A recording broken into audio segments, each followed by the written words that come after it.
Good evening, ladies and gentlemen. Welcome to another exciting episode of the Paul Brown Show. Returning on my show, I have as my guest Mr. Delton Adams Sr., and he is a author, he's a writer, he's a singer.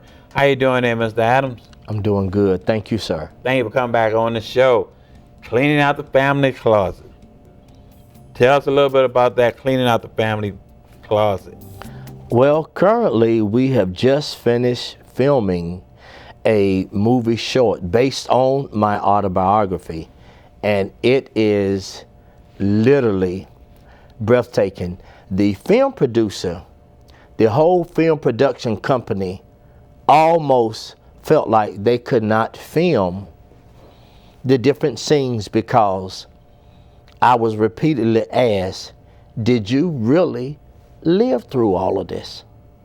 There are some scenes that I have written about in my autobiography that are now being acted out for a movie that just make you ask yourself, can one child go through all of this and come out sane? And I say, but the grace of God. So, you know, we're talking about subjects that the suicide rate is very high, substance abuse, mental illness, nervous breakdowns, self-destructive behaviors are associated with childhood victims of extreme physical and sexual abuse, and I experienced both of them. So currently there is a DVD that is in the editing, finishing stages that is going to be negotiated with Lee Daniels and Oprah Winfrey based on my autobiography, and entitled Cleaning Out the Family's Closet. And in this, there is a 3-year-old that plays me well when I was 3 and first sexually abused by my female babysitter who was a minor herself. Then his brother, who was 7 years old, plays me when I was 7, when I was being raped by my uncle. So I could not have gotten a better cast if I was in Hollywood. And so I told all of them that they were handpicked by God, and they absolutely were. And I'm very honored and I'm very humbled to know that God has seen fit to not only have me to write a book that I actually wrote 12 years ago and kept it hidden for 10 years, and it got published 2 years ago.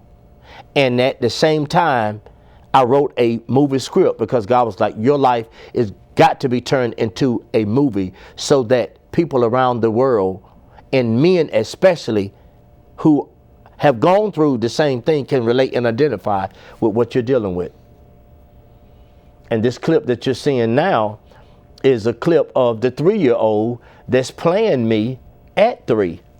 And I'm playing my father. That's me playing my father, who is a successful businessman.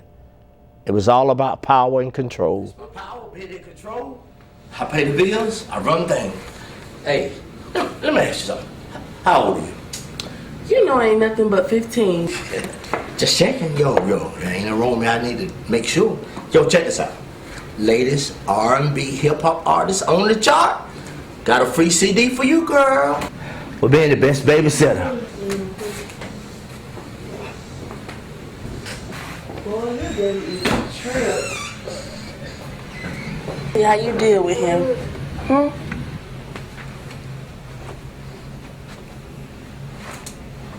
You ready?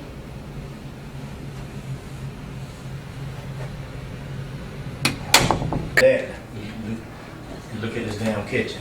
You know, it's a mess. You know, no, I'm just saying. I'm gonna take care of it, honey. Yeah. Well, First thing first. Do what I said. Do you need to go check on our boy? I don't see him. I need to make sure he ain't getting in no trouble, so he don't get his ass beat. But before I do that, honey, the kid, you know, you speaking of the kids, I want to talk to you about something. They said that Who is they? I mean, shit. What you got something to say? Go ahead and say it, cause Well, I'm saying go get our son and shit. You right here talking some other shit. I just want to know. That's all. They said that your sister's daughter your niece. Well, they said she's carrying your baby. And I'm not accusing you, honey. I'm not. Damn. But I just want to know. I need to know. Let me hit it again. Let me hit it again. No. You just said something. I mean, you said a whole lot. Shit, I need to make sure my mind ain't playing games on me. Shit, you want enough to say it, then repeat it. I just want to know. I need to know. That's all. You need to know what? I'm not accusing you, Dan. You're not accusing me of what? What? I'm not accusing you. I asked you. Now I'm telling you. What did I hear you just say? Is she carrying your baby? Damn. Shit. My dad always told me how to put a woman in check and they get out of line. And listen. Damn, this seemed to be the perfect time because I will bust your fucking giant!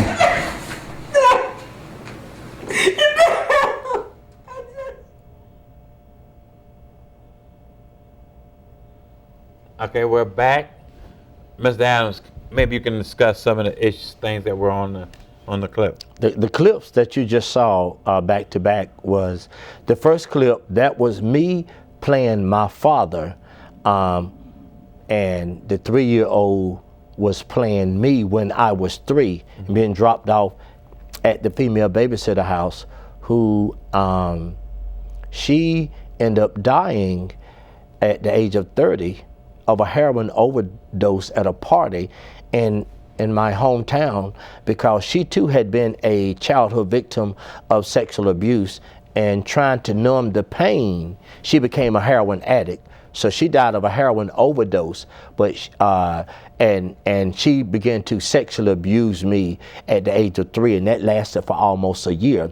Then the next clip you see is his brother playing me at the age of, well, it didn't even show the brother, but that's me playing my father, and that was an extreme domestic violence scene. So I not only am a childhood victim of extreme physical abuse and incest, but I was forced to watch my mom go through 18 years of extreme domestic violence. And that last clip you saw was a situation at the kitchen table where my dad bust my mom in the mouth and threatened to crush her skull. And then if they'd have showed the last part of that clip, it even becomes even more controversial. So I have lived to tell the story once again, being a survivor of physical abuse, witnessing domestic violence for 18 years, incest and child abuse. What I am saying to your viewing audience, that it doesn't matter if you can relate to my story or not. I'm simply saying that God's grace is sufficient to see you through anything, and that He loves you, and that there is a purpose for your life. I felt for years that why was I ever born, and that why did I have to go through what I went through? Well, God knew that I would live to tell the story, only for me to reach back and to help those that need it the most. And I'm sitting here today for the second time, being honored on the Paul Brown Show to move forward and tell the story that God's grace is sufficient. Okay, on the young lady who was your babysitter, did anyone find out that what she was doing to you, or how did it stop? Interesting that you said it, because I told my parents when I was 3 years old where we lived and who they had as my babysitter. And so talking with professional psychiatrists and therapists and all that, you can vividly remember at age of 3, especially if you've been traumatized. Mm-hmm. So they didn't tell me who my babysitter was. I told them. And it didn't stop until a year later, until we moved out of that neighborhood. And then, you know, in years past, I found out that she initially ended up self-destructing unfortunately, due to a heroin overdose, and knowing her story of childhood sexual abuse. And so that could have been me. I could have became a heroin addict, an alcoholic.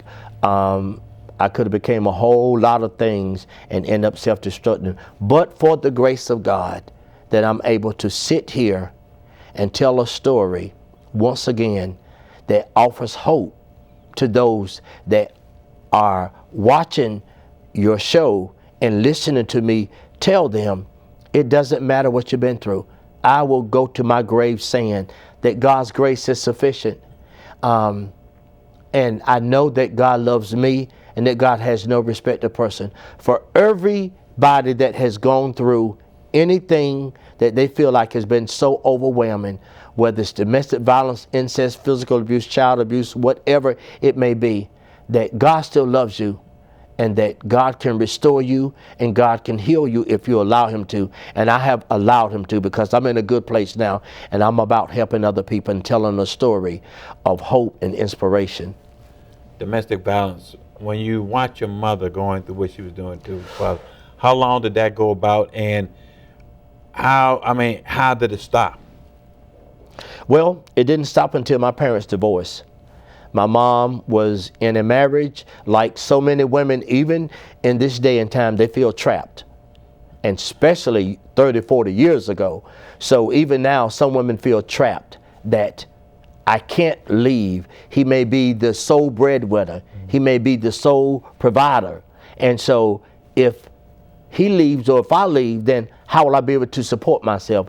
And God forbid if I have children. If you have children, then how will I be able to take care of my children? Or the fear of if I leave him, he's going to kill me. Because if I can't have you, can't nobody else have you. So my mom just beat the odds. She endured 18 years of extreme domestic violence. And at 74 years old today, she's my #1 fan. My mom is more comfortable with all of this information that I'm sharing right now than anybody in my family, because she lived it. She didn't know that I was going through what I was going through on the weekend, because my father was a prominent business owner. He owned a record store and he owned a nightclub. And my mom helped my dad run the nightclub on the weekend, and he had one of his brothers to be my babysitter. So she did not know that I was going through incest, but she was going through extreme domestic violence. And over the years, she has carried the burden of feeling like she could have done more. And I was like, Mom, you didn't know.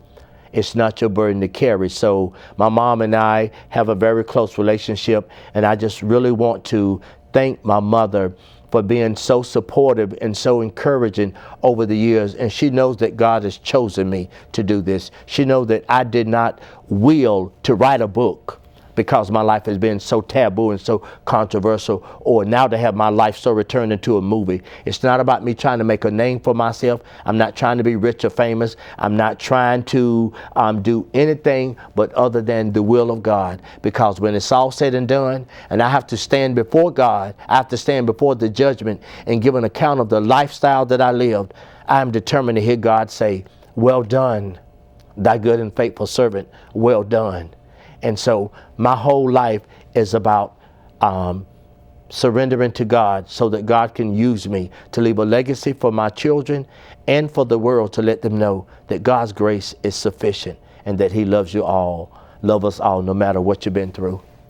With all that you've been through, Mr. Adams, during your past, do you ever blame God for what you went through? Do you ever ask him? I went through that period. Did you ask him? Yes.